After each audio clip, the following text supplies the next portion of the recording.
영 분별이 필요한 시대. 영 분별이 필요한 시대다. 미혹이 많은 요즘이다.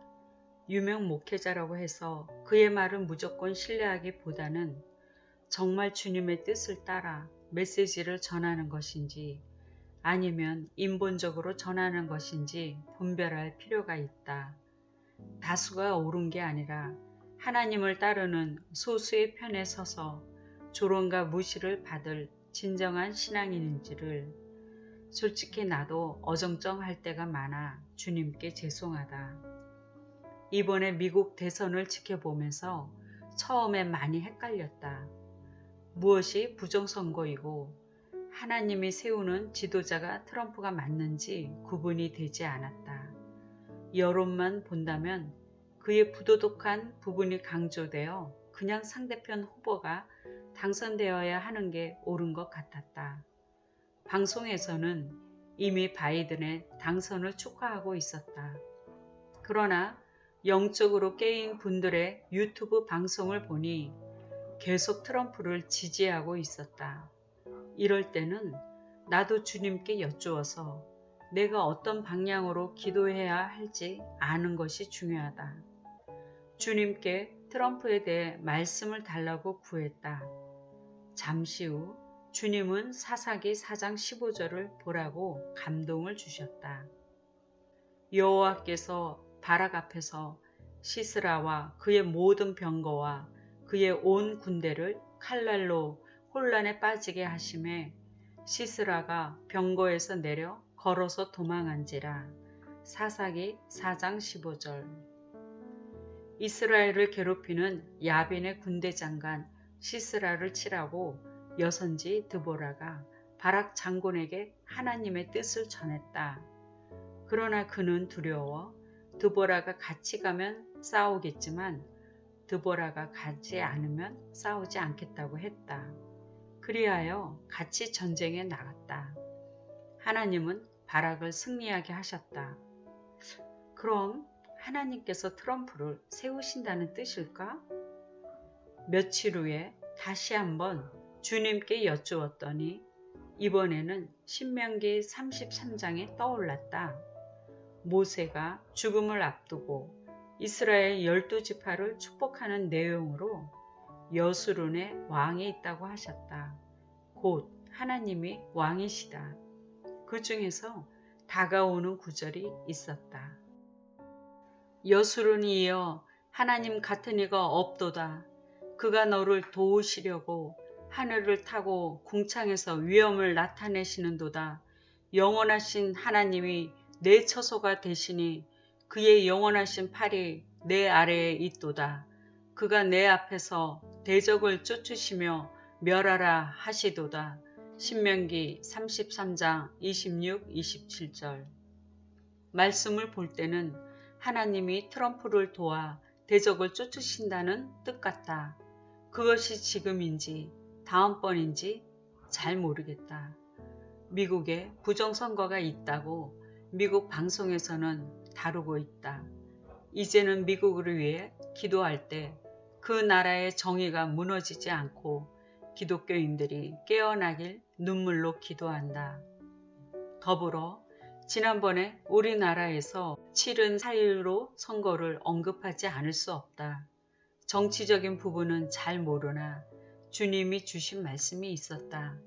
우리나라 선거하는 날 새벽기도 시간에 나는 나라와 투표를 위해 간절히 기도하며 주님께 여쭈었더니 분명하게 성경 구절을 주셨다. 압살롬이 아마사로 요압을 대신하여 군 지휘관으로 삼으니라. 아마사는 이스라엘 사람 이드라라 하는 자의 아들이라. 이드라가 나하스의 딸 아비갈과 동침하여 그를 낳았으며 아비갈은 요압의 어머니 수르야의 동생이더라. 사무엘 하 17장 25절. 무슨 뜻인지 앞뒤 본문을 살펴보니 압살롬이 반란을 일으켜 예루살렘 성을 차지하고 다윗은 신하들과 함께 도망을 간다.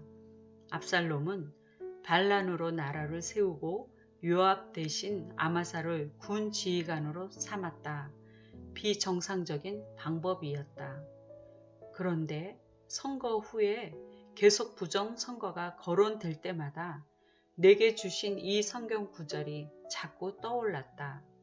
요압 대신 아마사를 군 지휘관을 삼은 것은 비정상적인 발탁이었다.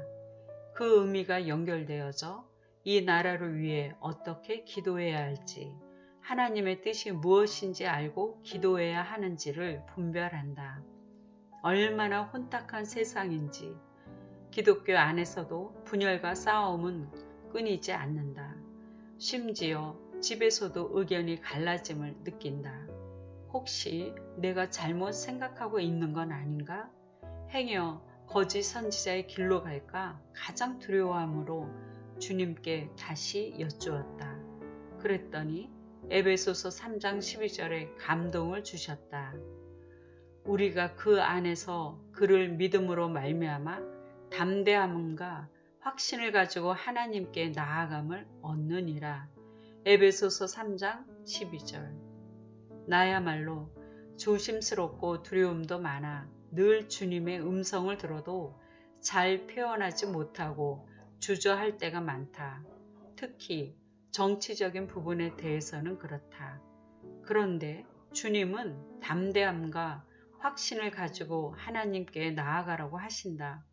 몇 번씩이나 주님이 말씀하신 것을 그들에게 전하길 두려워하지 말라고 감동을 주신다. 이렇게 작은 자를 쓰시니 죄송하다. 마지막 때에 얼마나 미혹이 많을지 벌써부터 그 현상들을 본다. 그래서 하나님과 친밀하지 않고 직접 그분의 음성을 듣지 못하면 영분별을 잘못할 수 있다. 유명하다고 예전에 훌륭한 목자였다며 맹목적으로 추종할 수 있다. 그러나 성령 충만하면 내 안에 계신 성령님과 맞지 않고 거스르는 영적 감동을 알 수 있다. 때론 나도 틀릴 수 있음을 인정한다. 그래서 나는 내가 잘못 봤거나 잘못된 길로 갈 때는 주님이 때려서라도 제 길로 가게 해달라고 간구한다. 이 땅에서의 심판이 낫지 저 세상에서는 기회가 없기 때문이다. 주님의 재림이 임할 때 많은 크리스천들이 휴거되지 못한 채 이 땅에 남게 된다고 여러 예언자들은 경고한다. 그 안에는 잘못 가르친 목자가 많다. 화가 난 이들은 목자들을 때리며 잘못 인도하고 거짓 진리를 가르쳤다며 분풀이를 하게 될 것이다. 안타깝게도 남은 환란을 이길 사람은 극히 찾기 어려울 정도로 공중의 권세 잡은 사탄이 지배하는 세상이 될 것이다. 그러므로 지금 내 영혼을 주님께로 잘 이끌어줄 참된 목자를 찾는 것이 얼마나 중요한가. 정치나 신앙이나 분별 없이 휩쓸리지 말고 주님과 친밀하여 그분의 뜻을 밝히 알도록 결단하는 신앙이 중요하다.